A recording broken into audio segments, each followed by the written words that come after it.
Assalamualaikum warahmatullahi wabarakatuh. Waalaikumsalam. Welcome to our channel F4 Financial Freedom for Future. Semangatnya mana? Kita di sini adalah media sharing-sharing ya. Kalau di sini sharing-sharing, jadi tidak ada ahli yang ahli di sini, tidak ada profesor. Profesor bukan ya? Kamu profesor bukan ya? Oke. Oke teman-teman, jadi di sini kita akan sharing-sharing tentang financial freedom for future ya. Kemarin kita sempat membahas tentang apa sih financial freedom for future. Oke, kita perkenalkan di sini ada tim kami yang baru. Dulu kita sudah kenal, dan kita perkenalan siapa sih si dia, si doi, si beliau apa ini? Oh iya, doi bisa membawakan diri kepada para netizen di sana. Oke, saya di sini baru gabung di sini. Di pertemuan sebelumnya saya belum ikut, tapi saya sekarang ada di sini sama teman-teman ini. Ya, nama saya Firman, bisa panggil Cakman. Oh, Cakmen atau kan? Men boleh. Men ya. Men.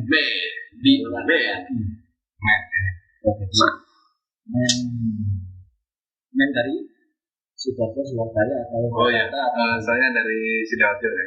Oh, siap. Kota Bandar, Ujung Bandis, Betis Bandar, Kuala Lumpur, Indonesia. Siap. Jadi ke teman-teman semuanya yang dimanapun Anda berada, pada video sebelumnya kita telah membahas pengertian mendasar dan sederhana tentang mengenai financial freedom ya. Jadi apa sih kebebasan finansial itu? Jadi secara umum dan juga kita sharing-sharingkan kemarin di video sebelumnya.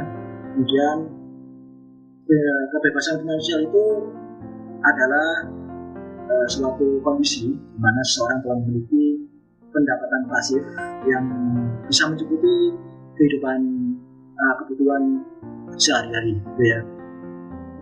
Kemudian pendapatan pasif dari mana sih yang dihasilkannya itu? Pendapatan pasif dihasilkan dari aset yang bekerja, yang sehingga orang tersebut tidak harus bekerja untuk memperoleh pendapatan aktif. Kita sambil tidur, sambil ngorok itu bisa terus mengalir. Waduh, keuangan itu ya. Kemudian kemarin juga menyebutkan ya investasi ya, sedikit ya. Jadi investasi merupakan cara atau jalan untuk mewujudkan kondisi tersebut finansial tersebut ya. Oke. Kemudian ada hal menarik dari pernyataan Warren Buffett ya.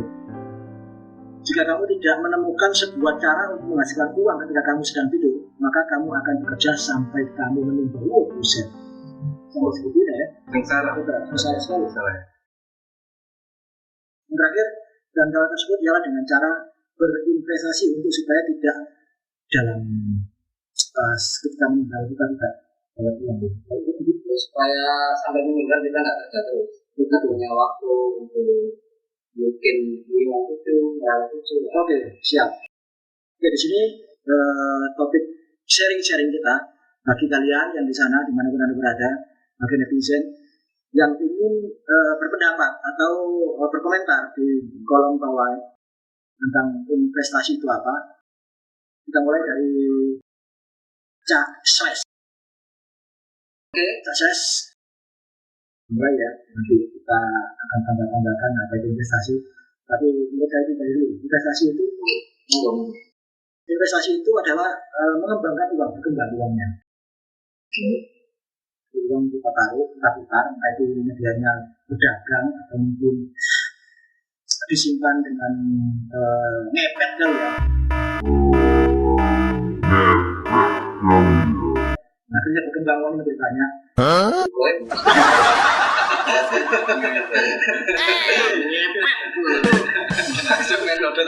Iya, kita juga menjaga lilin itu ya. Tapi menjaga lilin kan beda sama sekarang kan gitu ya. Oke, silakan Mas Asles untuk investasi. Oke, semoga kalian sehat selalu. Sebenarnya kalau kita cari di berbagai media ada banyak pengertian tentang investasi itu sendiri. Cuman saya ingin mencari sebuah pengertian yang sederhana, umum, dan mendasar. Nah, investasi itu sendiri sebenarnya merupakan salah satu alat untuk mewujudkan tujuan keuangan. Nah, dari pengertian tersebut ada dua istilah kata kunci yang perlu kita perdalam, yaitu alat dan tujuan keuangan. Nah, saya akan ke pemahaman tentang investasi sebagai alat. Nah, itu kan sebenarnya investasi sebagai alat itu sebuah perumpamaan yang bersifat metaforis. Nah, pembahasannya, kalau investasi itu adalah alat, maka secanggih apapun alat itu, kalau penggunanya nggak bisa menggunakan, ya tentu saja alatnya nggak berfungsi ya. Jadi peribahasanya adalah man behind the gun ya. Secanggih apapun senjatanya, kalau tidak tahu cara menggunakannya, maka kecanggihan tersebut tidak ada gunanya. Atau dengan kata lain, sekalipun potensi suatu investasi sangat menguntungkan, kalau investornya tidak memiliki keterampilan dalam menjalankan instrumen ataupun bidang investasi tertentu, maka hasilnya bisa tidak sesuai tujuannya ataupun bisa berbalik arah menjadi kerugian. Nah, kalau kita sederhanakan lagi pemahamannya, bahwa pengalaman dan pengetahuan kita dalam berinvestasi itu merupakan salah satu kunci keberhasilan di masa depan. Nah, contoh kasusnya banyak yang terkena karena kurangnya paham terhadap produk investasi tertentu, banyak kasus-kasus penipuan investasi yang terjadi di masyarakat. Nah, poin kedua tentang tujuan keuangan. Tujuan keuangan ini berdasarkan durasi investasi yang diharapkan. Investasi jangka ada 3 ya, ada investasi jangka pendek, ada jangka menengah, dan jangka panjang. Nah, kalau jangka pendek itu biasanya berlangsung antara 1 hingga 3 tahun. Nah, kebutuhannya biasanya untuk, ya salah satu contohnya itu persiapan nikah. Aku ingin nikah 3 tahun lagi, nah, dengan daripada tabunganku diem nggak gerak, nah maka diinvestasikan. Kemudian yang jangka menengah biasanya sekitar 3-10 tahun. Contohnya saja misalkan, aku mau ingin 10 tahun lagi buat kuliahkan anak saya, nanti dananya bisa ditabung sampai dan diinvestasikan untuk 10 tahun depan. Nah, untuk yang jangka panjang di atas 10 tahun, kemudian untuk hari tua, misalkan tabungan hari tuanya kelak. Sementara itu dulu ya, investasi sebagai alat dan ada tujuannya. Jadi 2 kata kunci ini yang berdasar. Investasi itu adalah sebagai alat dan mencapai tujuan keuangan tertentu, dan ini sifatnya bisa subjektif dan beragam tergantung individunya. Oke, silakan monggo. Cara dikatakan disandingkan sama tidak jelas bahwa investasi ada sebuah alat dan sebuah tujuan ya. Ya, ada ya. Oke, ada tanggapan dari Cak Su. Ya, Cak Su. Gimana tanggapannya Cak Su? Baik, Cak Su. Syukron, alhamdulillah. Ya, saat ini memang banyak banget ya orang bilang, wah jangan investasi itu mengerikan. Wah, investasi itu nanti habis duitmu, nggak bakal berkembang gitu. Ada benernya memang, tapi cukup diingat saat ini sudah zaman teknologi, kita bisa mencari informasi dari berbagai macam sumber kayak gitu ya. Kita kata orang tadi investasi berbahaya, kita coba dulu cari infonya. Apa yang membahayakan di investasi? Kita harus kenali dong. Iya. Jadi sebelum melangkah kan kita lihat dulu jalannya lubang apa enggak nih, jalannya ada bengkel apa enggak, kan kita cari info dari teman sekitar, dari media, ataupun dari hal-hal yang lain kayak gitu ya. Ya. Nah, patut diingat, jadi kalau berinvestasi, benar yang seperti dikatakan Cak Selesi tadi, yang paling penting adalah man behind gun. Jadi secanggih apapun investasinya, tapi kalau individu atau manusia yang mengendalikan investasi itu tidak memahami, sama aja kayak kita membukakan uang berangkas kita ke orang kayak gitu loh. Udah dikuras habis deh, dan kita diam aja begitu.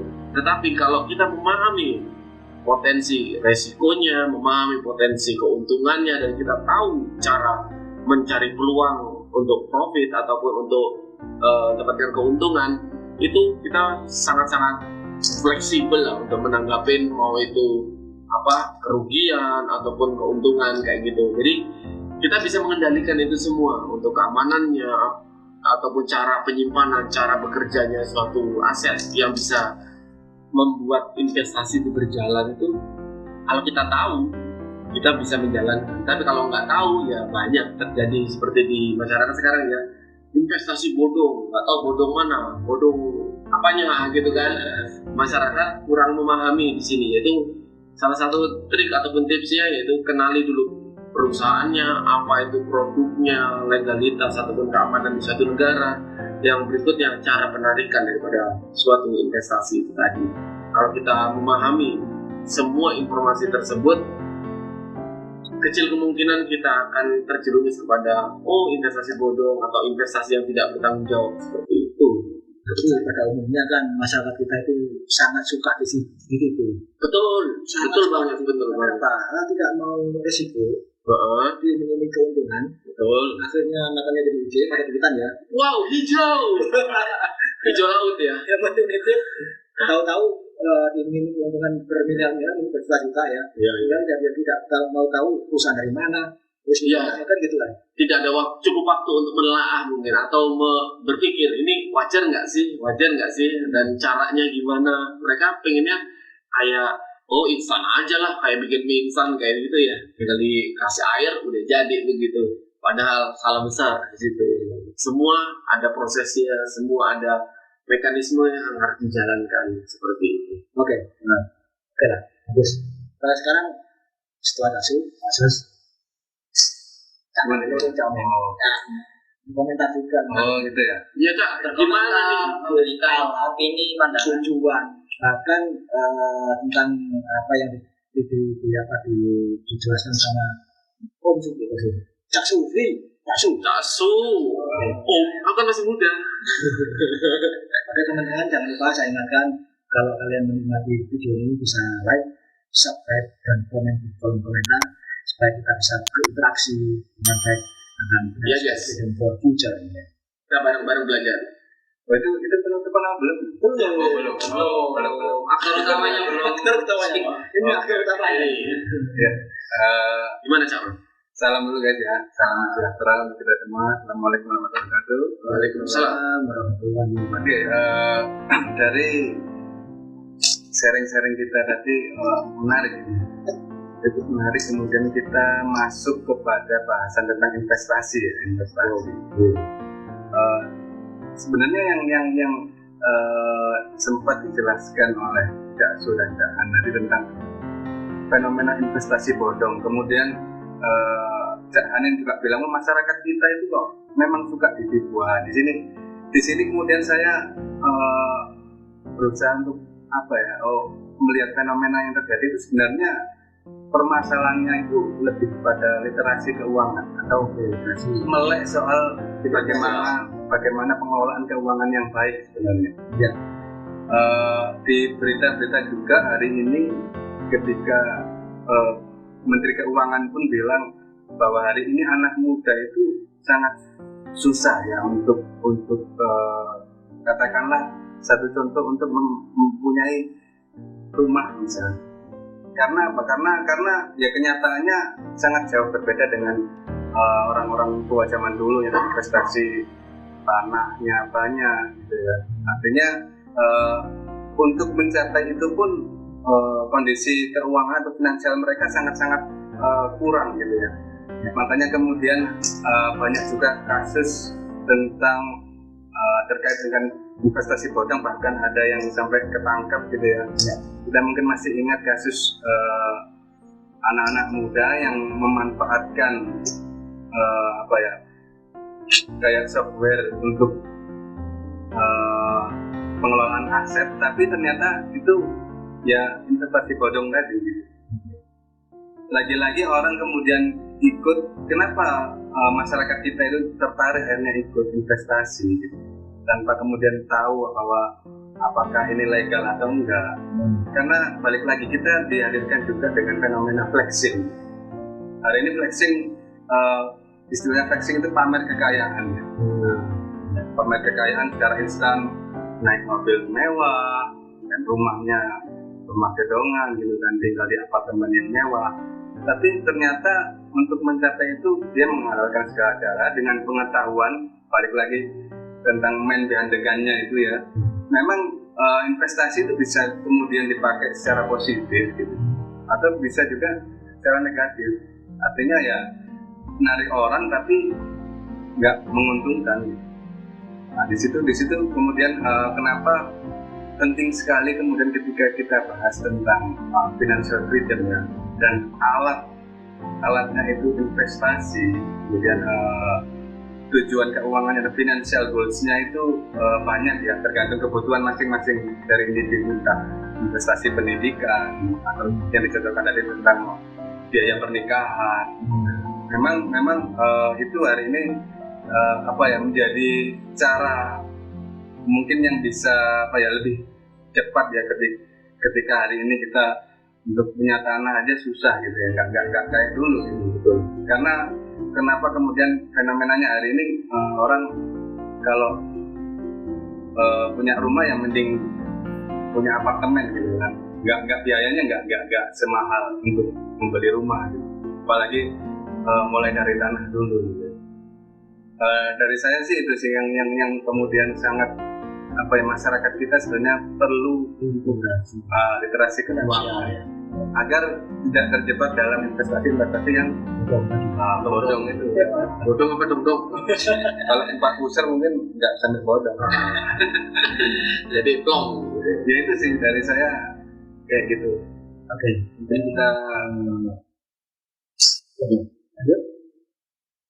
Karena tadi saya menggaris bawahi dan memahamkan kegagalan dalam berinvestasi. Nah itu dari penjelasan kita tadi, saya menangkapnya ada 2 hal. Itu karena keuntungan yang ditawarkan sangat tinggi dan ingin memperoleh keuntungan tersebut dalam waktu yang cepat. Nah itu iming-imingnya di situ, kemudian udah akal sehatnya hilang. Seringnya kan kayak gitu. pengennya profit terus. Nah itu. Tidak untung. Ternyata buntung. Waduh, nggak ada ekornya gitu. Buntung jadi masalah. Ditambah lagi fenomena blessing tadi. Nah itu yang jadi orang kemudian pengen instan, Pengen cepet. dari investasi. Kalau channel ini aman, nggak ada blessing ya. Oh, justru kita sederhana banget. Kita nggak ada flexing, kita bisa dilihat. Kita cuma butuh waxing. Kita minum dulu guys, melancarkan suara ini ya. Oke teman-teman, dimanapun Anda berada, di sini upaya kita membuatkan itu untuk berliterasi bersama-sama kita sharing tentang finansial, atau tentang investasi ya. Itu sangat riskan sekali, apalagi orang-orang awam sangat penting untuk mengetahui apa itu investasi. Supaya lebih berhati-hati ya, karena rawan sekali untuk penipuan ya, banyak sekali ya tentunya, bukan hanya orang lain, saya sendiri juga sering banget juga gitu. Tapi karena ada literasi ini dari teman-teman yang sudah berpengalaman, kita kumpul akhirnya kita sharing-sharing ya, sudah tahu paling enggak indikasi untuk penipuan itu sudah kita ketahui sebelum mereka melancarkan rencananya itu ya. Jadi banyak ilmu ya. Jadi investasi lah ya. Nah itu subscribe channel ini, kita belajar tentang apa itu investasi. Ya masih banyak materinya. Banyak banget. Belum kita bahas tentang perumpamaan investasi itu seperti apa sih? Banyak jenisnya ya. Manajemen keuangan untuk berinvestasi itu sumber dananya yang aman itu dari mana sih? Masih banyak. Karena hari ini kalau kita ngomong berinvestasi itu kebanyakan kelas menengah atas ya. Tapi bagaimana kemudian kita berusaha di channel ini tuh membangun bahwa semua kalangan tuh bisa berinvestasi. Iya dong. Dengan catatan tadi kita harus paham dan juga sabar ya. Nggak bisa memang instan gitu kan. Satu itu nggak bisa ya. Besar gitu memang butuh waktu dan perlu digarisbawahi bahwa investasi itu sangat haram bagi hukumnya bagi mereka yang serakah. Nggak boleh serakah. Nggak boleh serakah. ya. Kalau investasi terlalu serakah itu justru malah membahayakan dirinya sendiri kan. Ceroboh. Tapi kalau orangnya kalau investasi itu jual tanah jual rumah. Kan ada yang sampai jual diri. Benar. Iya. Kalau pikirannya memang profit akhirnya Untung. nggak profit malah Betul. Akhirnya dari yang sudah punya rumah akhirnya ngontrak rumahnya karena investasi. Nggak menghasilkan juga. Yes. oke dari saya cukup Yes, next time kita bahas lagi materi yang lebih variatif lagi ya seputar dunia investasi lagi ya. Tuh, karena kita di sini sama-sama literasi untuk freedom financial for future ya. Jadi kita benar-benar belajar bareng, kita sharing bareng, kita nanti bisa naik bareng gitu ya. Dan itu bersama-sama. Mungkin dari saya Kak Su itu saja. Nggak main. Pamit undur diri. Yes. Semoga bermanfaat bagi kalian semuanya. Assalamualaikum warahmatullahi wabarakatuh. Salam sejahtera bagi semua. Salam Evo. National Freedom for Future. Yes.